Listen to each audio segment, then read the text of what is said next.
নমস্কার বন্ধুরা, আশা কিচেন অফিসিয়ালে তোমাদের সবাইকে স্বাগত। আজকে আমি রান্না করব শুক্তো।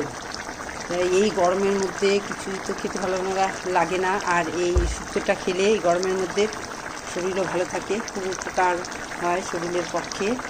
আর তার জন্যই আমি ভাবলাম যে অনেক রকম সবজি আছে, তো একটু শুক্তো বানাই, তো তোমাদের সঙ্গে সেটাই শেয়ার করবো। তোমরা ভিডিওটা স্কিপ না করে প্রথম থেকে শেষ পর্যন্ত দেখতে থাকো। আর যদি আমার রান্নাবান্না ভালো লাগে তা একটা সাবস্ক্রাইব করে দিও, পাশে থাকা নোটিফিকেশন বেল প্রেস করে দিও, যাতে নতুন নতুন ভিডিও দেখতে পারো। তা আজকে চলো এখন এই শুক্তোটা কীভাবে রান্না করি তোমার ভিডিওটা শুরু করব। এখানে 5 মিশালি সবজি আছে। সবজিটা আমি কেটে ধুয়ে পরিষ্কার করে নিয়েছি।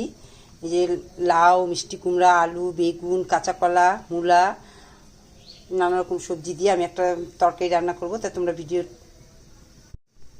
এখানে 5 মিশালি সবজি আমি কেটে ধুয়ে পরিষ্কার করে নিয়েছি। এখানে পেঁপে, লাউ, মিষ্টি কুমড়া, আলু, বেগুন, কাঁচা কলা আর মূলা আছে। কড়াইটা আমি আগেই বসিয়ে দিয়েছি, কড়াই গরম হয়ে গেছে। সরষের তেল দিচ্ছি, সরষের তেলে রান্নাটা হবে। যেহেতু আমার সবজিটা অনেক, এই জন্য আমি একটু তেলটা বেশি দিচ্ছি।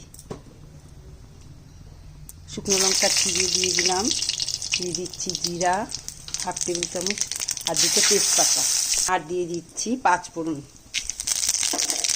এবার আমি সবজিগুলো অল্প অল্প করে দিয়ে দিচ্ছি।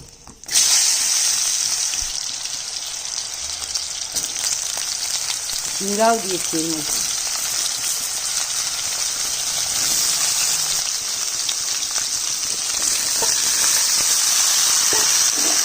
সবজিটা ঢেলে দিচ্ছি।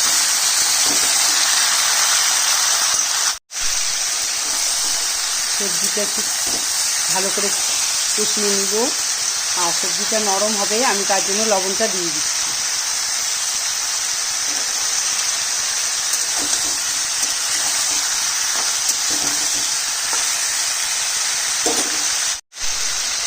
সবজি অনেকটা নরম হয়ে গেছে, আর সবজি কোনো সময় আমি হলুদ ছাড়া খায় না, তা আমি সামান্য হলুদ দিলাম।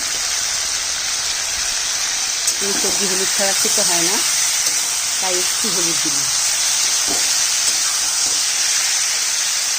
এখানে যে পাশে জিরা বাটাটা আছে, একটু আদা দিয়ে এই মশলাটা আমি দিয়ে দিচ্ছি।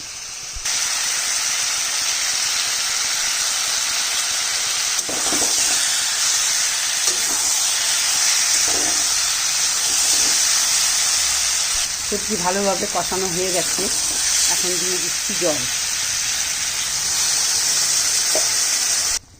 জল দিয়ে দিয়েছি। এবার ঢেকে দিব। দিচ্ছি 1 কাপ দুধ।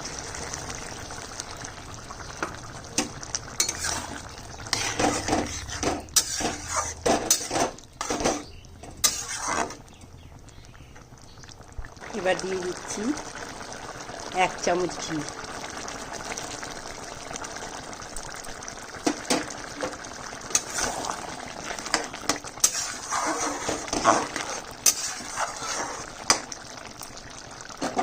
আর দিয়ে দিচ্ছি 1 চামচ চিনি।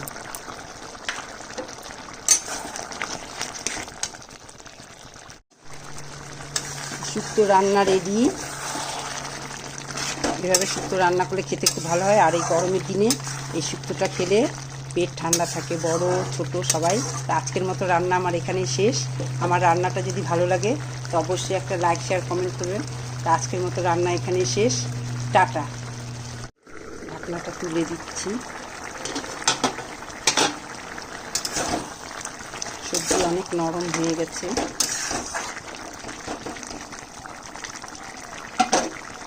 এখানে তেতো দিতে হয়, উচ্ছে নেই, করলা, তাই ভাবছি একটু করলার পাতা দিয়ে দিই। করলার পাতাটা জলে ভিজিয়ে রেখেছি।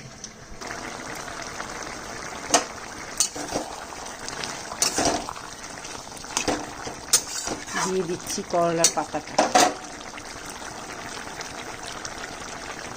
আর এখানে আছে রাঁধুনি আর আদা বাটা, এই বাটাটা আমি এখন দিয়ে দিব। বাটাটা দিয়ে দিব। এই রাঁধুনি আর আদা বাটাটা গন্ধটা খুব ভালো হয়, তাই এখন দিয়ে দিচ্ছি।